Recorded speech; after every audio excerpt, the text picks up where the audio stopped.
के द्वारा हो जाती है तो पहले तो पिता प्रेम से समझाता है, और अगर प्रेम से समझाने पर नहीं माने, उद्दंडता करता है, तो कभी कभी उस पर हितस्रोतो वृत्त्या भवति च कदाचित कलुषधि, कभी कभी धमक खींचता हुआ, महाराज बार बार मना करता हूं तू नहीं मानता है, तेरी खबर दूंगा, कस के चांटा लगाता है। तो जब मारने के लिए तमाचा उठाता है पिता, तो श्री किशोरी जी क्या करती है, बोले कि मैं तब ये क्या कर रहे हैं, क्या कर रहे हैं प्रभु? बोले मेरे मना करने पर भी ऐसी ऐसी गलती करता है, गलती पर गलती करता चला जा रहा है, इसको आज मैं ठिकाने लगाऊंगा, आज इसकी बुद्धि ठिकाने लगा दूंगा। तो श्री किशोरी जी कहती है कि कर ये जगती निर्दोषा, निर्दोषा कर ये जगती, इस संसार में ऐसा कौन व्यक्ति है जिससे भूल नहीं होती? भूल सबसे होती है प्रभु। तो क्या करना चाहिए? बोले कि कृपा करिए, क्षमा करिए, इसको ऐसी बुद्धि प्रदान कीजिए जिससे कि इसको गलती करने की बात नहीं आवे मन में। प्रभु मुस्कुरा जाते हैं। मूल श्लोक है पितेव त्वत्प्रेयान्, पितेव पिता की हैसियत से, पितेव त्वत्प्रेयान्, त्वत्प्रेयान् माने आपके प्रियतम, हे जगत जननी आपके प्रियतम पिता की हैसियत से, पितेव त्वत्प्रेयान् जननी परिपूर्णागसि जने, परिपूर्णागसि जने, परिपूर्ण आगस, आगस माने दोष अपराध, परिपूर्ण आगस माने भरपूर दोष के भागी के प्रति भवति च कदाचित कलुषधि, पितेव त्वत्प्रेयान् जननि परिपूर्णागसि जने, क्यों? हितस्रोतो वृत्त्या, मेरे पुत्र का हित हो, ऐसी भावना का एक ऐसा अजस्र स्रोत उनके अंतःकरण में प्रवाहित रहता है कि हितस्रोतो वृत्त्या, तब भवति च कदाचित कलुषधि, कभी कभी रोष में भर करके दंड देने की बात सोचते हैं। राम झरोखे बैठ के सबकर मुजरा लेत, जाकी जैसी चाकरी ताको तैसी देत। अच्छे काम करने वालों को पुरस्कृत करने की बात और गलत काम करने वालों को दंड देने की बात जब आती है मन में, तो उस समय में श्री किशोरी जी आगे बढ़ के आती है कि मैं तब ये क्या कर रहे हैं कि मैं तब निर्दोष जगती तो मुचित विस्मार्य स्वजनयसी माता तदसि न, आप मेरी ऐसी माँ हो किशोरी जी कि प्रभु को भी ऐसी ऐसी युक्ति प्रस्तुत करती हो जिससे कि जीवों के अपराधों को भूल करके और इनके प्रति अनुकूल हो जाए। आज जब श्री किशोरी जी ने ये 3 युक्ति प्रस्तुत की कि अपने दांत से जीभ कट जाती है तो दंड नहीं दिया जाता है दांत को, अपनी किसी भूल से अपनी बांह टूट जाती है तो अपने ही गर्दन में लटकाई जाती है, और अगर दोष का परिणाम केवल दंड ही दंड है तो क्षमा और कृपा की सृष्टि किस लिए हुई है? क्षमा और कृपा आपके खजाने में पड़े पड़े सड़ते रहेंगे तो इससे आपको क्या मिल जाएगा? अरे क्षमा करिए, इन पर कृपा करिए। तो प्रभु हंस गए। ठीक है, अब आप उतारू हो गई हैं कि इनके अनुकूल मुझे करके मानिएगा, तो चलिए मैंने आपकी बात मान ली। आप चाहती क्या है? आप चाहती क्या है? किशोरी जी कहती हैं कि प्रभु एक माता और एक पिता अपने नन्हे से बच्चे को लेकर के गंगा स्नान के लिए गए।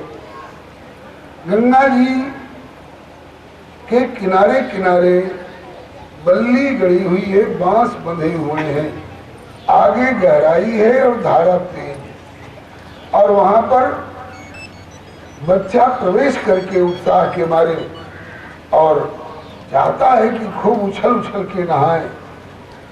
पहले तो समझाया गया कि बेटा ये जो बांस गड़े हुए हैं, बल्ली बंधी हुई है, इसके भीतर मत जाना, आगे मत जाना, गहराई है और धारा तेज है, डूबने लगोगे, बहने लगोगे। ठीक है, भीतर ही स्नान करेंगे। ऐसा वादा करके अगर गया और वहां जाकर के उसका पांव थोड़ा गहराई में फिसल गया, जानबूझ करके नहीं, अनजान में गहराई में पैर फिसल गया, बच्चा अभी तैरना नहीं जानता है तो डूबने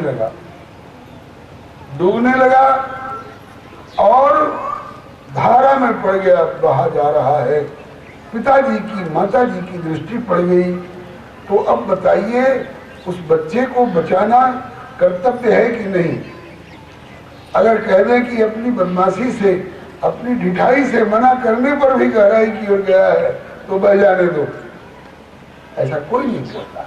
अरे भूल हो गई उसकी चंचलता के कारण, तो माता पिता का कर्तव्य है उसको बचाने।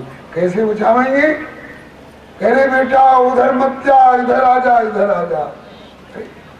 तो वो बच्चा अब अपने बस में रह गया है थोड़े कि आपके इशारा कर देने पर इधर आ जाएगा। आप इशारा करते रहिए, तमसो माँ ज्योतिर्गमय, मृत्योर्मा अमृतम गमय, असतो माँ सदगमय। आप चिल्लाते रहें तो क्या ऐसे ऐसे इशारा करने पर बेटा उधर मत जा, इधर, वो तो धारा में पड़ चुका है, वो तो बहा जा रहा है, बस है। अब क्या करना चाहिए उसको बचाने के लिए? बोले पुत्र तैरना नहीं जानता है लेकिन पिता तैराक है, समर्थ है, तो पिता स्वयं कूद पड़ता है और जाकर के उसको खींच करके किनारे लाता है। इसी तरह से नाथ ये जीव हमारी आपकी संतान है। ये भव नदी के किनारे आए थे और ये अपनी चंचलता के कारण आगे बढ़ गए। अंदाज नहीं मिला कि आगे गहराई है और आगे धारा में प्रखरता है, और ये डूबने लग गए, ये बहने लगे। तो क्या आपका कर्तव्य नहीं होता है जो कूद जाएं और उनको पकड़ करके खींचे? जीव हमारी ओर नहीं आ पाते हैं तो असमर्थ हो रहे हैं, लेकिन हम तो समर्थ हैं, आप तो समर्थ हैं। तो जीव हमारी ओर नहीं आ पा रहे हैं तो हम जीवों की ओर चलें, हम जीवों की ओर चलें, उनको पकड़ पकड़ के अपनी ओर खींचें। श्री ठाकुर जी हंस गए और कहते हैं कि ठीक है, बच्चों के प्रति बड़ी आपको करुणा उमड़ रही है, खूब करुणा उमड़ रही है, लेकिन ये बताइए कि इस करुणा का परिणाम क्या होगा, आपको पता है? बोले क्या होगा आप बताइए।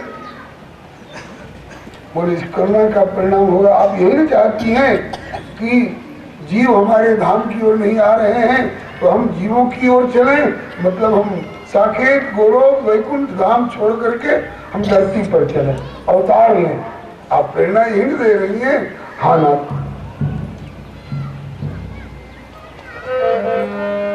देख के दुर्दशा दीन दुखियन की दयामयी, होत हृदय द्राव दया रघु उधारी के।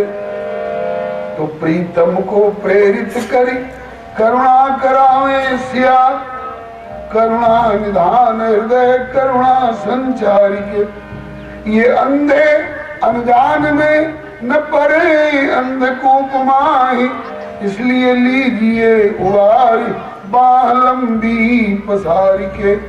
नारायण प्रभु कृपाल धाम तरी धरा पे धाय, करिए कल्याण ललित लीला विस्तार के। धरती पर चलिए, जीव आपकी ओर नहीं आ पा रहे हैं, आप जीवों की ओर चलिए। बंधुओं, इसी को ऊपर से उतर करके नीचे आ जाना, इसी का नाम है अवतार। अवतार का मतलब ऊपर से खिसक करके नीचे उतर आना। गजराज बेचारा संकट में पड़ा था, ग्राह खींचे जा रहा था अथाह जल सिंधु की ओर, गजराज ने पुकारा, प्रभु बचाओ, हे गोविंद राखो शरण, अब तो जीवन हारे। प्रभु गरुड़ जी पर बैठ करके चले, लेकिन देखा कि इतनी तेजी से ग्राह खींच रहा है कि जिस गति से गरुड़ जी चल रहे हैं उस गति से अगर हम वहां पहुंचेंगे तब तक तो वो उसको डुबा देगा, और डुबा देने के बाद खेती सूखे बरसबो, धन को कौने काम। खेती सूख गई, उसके बाद अगर वर्षा हुई तो उस वर्षा का क्या महत्व होगा। इसलिए प्रभु ने देखा कि शीघ्रता की आवश्यकता है और गरुड़ जी उतनी तेजी से नहीं चल पा रहे हैं, तो लिखा है कि संवीक्ष्य पीड़ित मजा सहसावतीर्य, अवतीर्य सहसावतीर्य, सहसा अवतीर्य हो गए बड़े, धाम को छोड़ करके धरती पर कूद पड़े। इसका नाम है अवतार। अवतार में दो शब्द हैं, अव और तार। अव शब्द पालन के अर्थ में होता है, रक्षण के अर्थ में होता है। अव अवन क्रिया है, अवति भक्तान, और तार तारयति भक्तांश्च। जो पतित लोग अपने पाप के बोझ से डूब रहे हैं भवसागर में, उनको तार देते हैं, तरा करके और किनारे लगा देते हैं। अवति भक्तान तारयति पतितांश्च इति अवतारः। तो आज श्री किशोरी ये प्रेरणा दे रही हैं कि जीव हमारी ओर नहीं हो पा रहे हैं, तो प्रभु हम जीवों की ओर चले अवतार में। तो प्रभु ने कहा ठीक, हमारे अवतरण से इनका भवतरण तो होगा, हमारे अवतरण से जीवों का भवतरण होगा, लेकिन आपके ऊपर क्या बीतेगी जरा सोच लीजिए। बोले बताइए क्या बीतेगी। कहा कि मैं भी धरती पर चलूंगा, आप भी धरती पर चलेंगी, और हम दोनों मिलकर के और जीवों को अपनी ओर खींचेंगे। तो इस धरती पर जाने की जो मर्यादा है उसके अनुसार मैं वर बनूंगा और आप दुल्हन बनेंगी। तो वर और कन्या दोनों एक जगह नहीं प्रकट होते। वर का जन्म कहीं और होता है, कन्या का जन्म कहीं और होता है। बाद में कोई मध्यस्थ व्यक्ति दोनों का संबंध जुटाता है, तब उनका मिलना होता है। तो इस नरलोक की मर्यादा के अनुसार हम जब धरती पर जाएंगे तो मेरा अवतार होगा अयोध्या में, और आपका अवतार होगा जनकपुर में। अयोध्या और जनकपुर में बहुत फासला है, बहुत दूरी है। यहाँ जब तक हम धाम में हैं, हे किशोरी जी, मेरे और आपके बीच में एक हार का भी अंतराय, पहाड़ जैसा लगता है। हारो नारोपिता कंठे मया विश्लेष भीरुणा। किंतु जब धरती पर जाएंगे तो इदानीम आवयोर मध्य सरित सागर भूधरा। मेरे और आपके बीच में धाम में तो एक हार और एक पर्दे का भी अंतराय नहीं है। और जब धरती पर जाएंगे तो मैं अयोध्या में रहूंगा, आप जनकपुर में रहेंगी, तो मेरे और आपके बीच में बहुत सारी नदियां पड़ेंगी, जंगल पड़ेंगे, पर्वत पड़ेंगे, और 15 वर्ष का वियोग हमारा आपका होगा। जब मैं 15 वर्ष का हो जाऊंगा तब महर्षि विश्वामित्र के यज्ञ का बहाना बनेगा और विश्वामित्र जी मुझे लेने के लिए अयोध्या जाएंगे। और अयोध्या से लेकर के जब चलेंगे तो मार्ग में ताड़का सुबाहु इत्यादि से मेरा पाला पड़ेगा, उनका उद्धार करते हुए उसके आगे बढ़ूंगा तो अहिल्या का उद्धार करना होगा, और उसके आगे बढ़ूंगा तब जनकपुर में आऊंगा। तो मेरा और आपका धाम में जब तक है तब तक 15 मिनट का भी वियोग नहीं है। 15 पलक का भी वियोग नहीं है। और जब धरती पर जाएंगे तो मेरे और आपके बीच में 15 वर्ष का पहला अंतराय होगा। सह लीजिएगा। श्री किशोरी जी ने कहा कि ना, यदि मेरे इतना वियोग का कष्ट सहने से मेरी गोदी के ये बाल बच्चे, ये प्राणी मात्र यदि मेरी गोद में आ रहे हो, नरक में जाने से बचते हो और नरकीय यातनाओं से बच रहे हो, ये आह और कराह चीख चिल्लाहट से बच रहे हो, तो मैं अपने बच्चों को सुखी करने के लिए इतना सहने को तैयार हूं। ये श्री किशोरी जी ने कहा। अब प्रभु अभी और धमकी दे रहे हैं, बोले हार हूं पहाड़ लगे मेरे और आप बीच, एक पलक हूं की ओट चोट कर तिकरारी जू, जावे नरलोक यदि नरवत वर वधु होए, तो मैं तो रहूं अवध आप मिथिला मझारी। और 15 वर्ष का पहला भी हो, 15 वर्ष का हो जाऊंगा तब मैं आपका पानी ग्रहण करूंगा। इसके बाद भी अयोध्या में ज्यादा दिन नहीं रहने दूंगा, केवल 12 वर्ष। उषित्वा द्वादश समाइच्छा गुणाम निवेशने, केवल 12 वर्ष अयोध्या में रहने दूंगा और उसके बाद बोले कि वनवास की लीला होगी। अयोध्या के समस्त राज सुखों से हाथ धो करके हम पलंग गद्दा तकिया का प्रयोग नहीं कर सकेंगे 14 वर्ष तक, जूता छाता का प्रयोग नहीं कर सकेंगे, कंघी और तेल का प्रयोग नहीं कर सकेंगे, बने बनाए मकान में नहीं रह सकेंगे। ये 14 वर्ष का कष्ट आप सह सकिएगा, ताकि अपने पुत्रों को सुखी करने के लिए 14 वर्ष का यह भी कष्ट झेलूंगी। ताकि इतना ही नहीं, ब्याह पीछे वनवास, उसके बाद हरण, सीता हरण का भी अन्याय होगा। आपको लंका तक जाना पड़ेगा, क्योंकि ये आपके नालायक संतान रूपी जीव केवल इधर ही नहीं है, लंका तक फैले हुए हैं। लंका में जाना पड़ेगा। कहा कि लंका भी जाऊंगे। बोले इतना ही नहीं, वहां से लौटने के बाद परीक्षा अग्नि, मैं कहूंगा कि सीते तुम इतने दिन लंका जैसी निशाचरी नगरी में रह के आई हो, रावण जैसे दुराचारी के अशोक वाटिका में रह करके आई हो, तुम्हारा चरित्र पवित्र है, इसको प्रमाणित करो। तो धधकती हुई अग्नि की ज्वाला में कूदना पड़ेगा। आप अग्नि की ज्वाला सह लीजिएगा।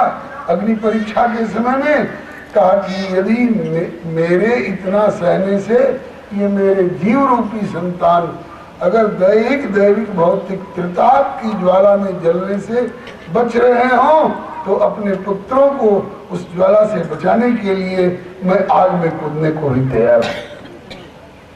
किशोरी जी ने कहा, प्रभु ने कहा कि इतना ही नहीं, जिन नालायक कृतज्ञ बच्चों की संहार करने के लिए, इनको कष्ट से बचाने के लिए आप आग में कूदने तक को तैयार हो, ये ही नालायक, ये ही कृतज्ञ आपकी खिलाफत में, कब, जब आप गर्भावस्था में होंगी, उस समय धोबी बन करके और कहेंगे कि रामो ना हम भजे पुनः, चली जा, मैं राम नहीं हूं जो इतने दिन लंका में रहकर आई हुई सीता को अपने घर में रख लिया।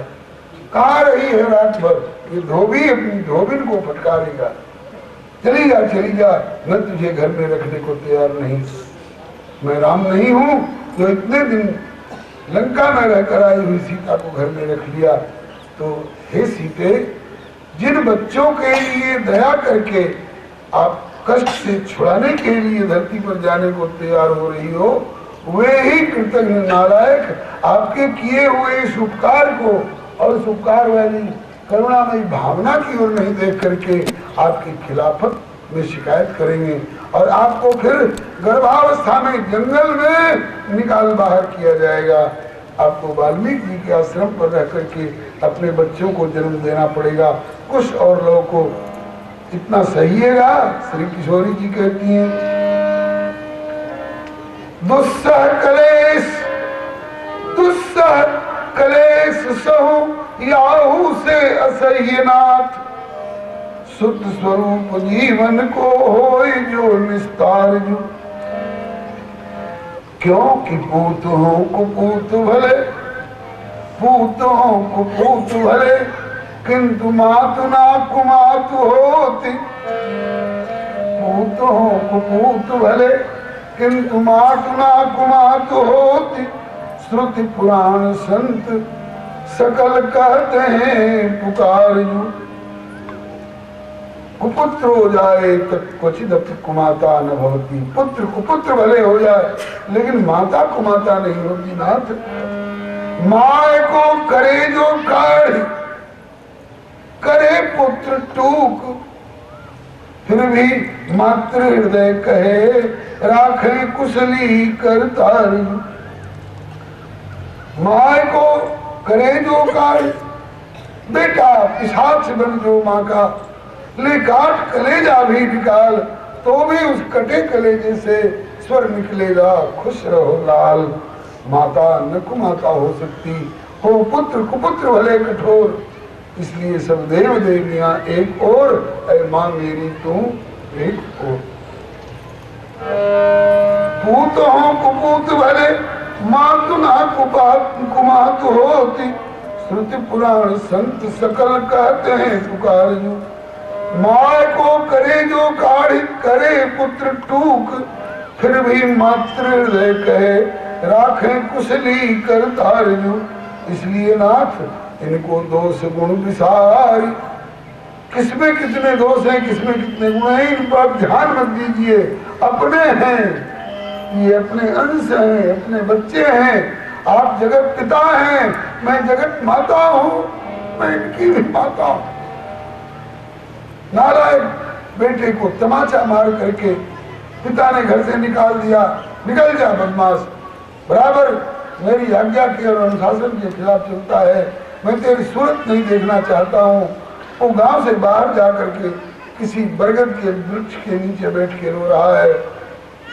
इधर माँ के सामने भोजन का समय हुआ, माँ के सामने भोजन आया, लीजिए भोजन कर लीजिए। है मेरा लाल पता नहीं कहाँ गया होगा, कहाँ भटक रहा होगा, आज से कुछ दो कौर खाने को मिला होगा कि नहीं मिला होगा, उसको भूखा छोड़ करके मैं कैसे खा लूं।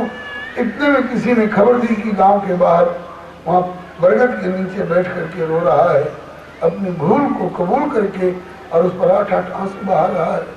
तो माँ पिता की चोरी चोरी और खिड़की के रास्ते से भोजन की सामग्री लेकर के जाती, बेटा खा ले।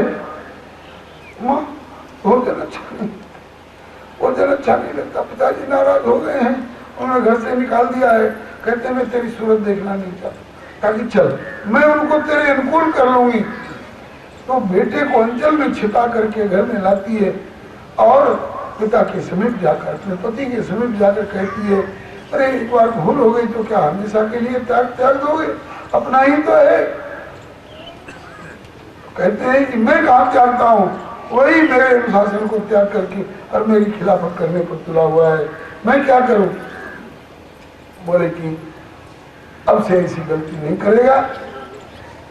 कहा कि क्या चाहती हो, कहा कि अगर आकर के आपके चरणों में पड़ जा, पिताजी भूल हो गई, मुझे क्षमा करे, तो उठा लेना, हृदय से लगा लेना। कहा कि मुझको समझा रही हो, कहा कि हाँ आपको समझा रही हूँ। कहा कि जैसे मुझको समझा रही हो ऐसे उसको समझाया है कि नहीं, कि बेटा तेरे पिता है, तेरी भलाई के लिए तुझे उत्कर्ष के चरम शिखर पर चमकते हुए देखना चाहते हैं। अन्यत्र जय विच्छेद किंतु पुत्रात् शिष्यात् पराभवा। और जगह रानी जीत चाहता है अपना, लेकिन पुत्र से और शिष्य से अपनी पराजय चाहता है। चाहता है कि मेरा पुत्र मुझसे भी ऊपर उठ करके और संसार में नाम कमाए, मेरा शिष्य मुझसे भी ऊपर उठ करके और संसार में नाम कमाए, मेरा नाम ऊंचा करे। ये किसका पुत्र है? बोले फलाने का। ये किसका शिष्य है? बोले फलाने का। तो अन्यत्र जय विच्छेद पुत्रात् शिष्यात् पराजय। तो मैं तो इसको उत्कर्ष के चरम शिखर पर चमकता हुआ देखना चाहता हूँ, और ये गलती पर गलती करता जा रहा है। जैसे तुम मुझको समझा रही हो ऐसे उसको भी समझाओ। तेरे पिताजी तेरी भलाई के लिए तेरे ऊपर नाराज होकर के और तमाचा उठा रहे हैं, चाहे घर से निकाल रहे हैं। देख आज से ऐसी गलती मत करना। पिताजी जो कहते हैं उसको बेटा स्वीकार कर ले, इसमें तेरा भला है। मातृदेवो भव पितृदेवो भव वाली बात उसको समझाओ। कहा ठीक है। अब माता बिचौलिया बन करके और पुत्र को समझाती है कि बेटा तेरे पिता हैं, तेरी भलाई के लिए डांटते हैं, उनकी बातों का बुरा मत मानो, उनके अनुशासन को मान करके और उनकी रुचि का अनुसरण करो, इसमें तेरा भला होगा। और पति को समझाती है कि भूल हो गई है, अपना ही तो है, आया है, उठा लीजिए, हृदय से लगा लीजिए। इस प्रकार से श्री किशोरी जी अनेकों युक्ति प्रस्तुत करती है। तो प्रभु ने कहा कि चलिए जब इतना पर आप उतारू हैं तो मैंने मान लिया, अब हम धरती पर अवतार लेकर चलने को तैयार हैं। बंधु ये किसका उत्तर हो रहा है? प्रथम सो कारण कहूं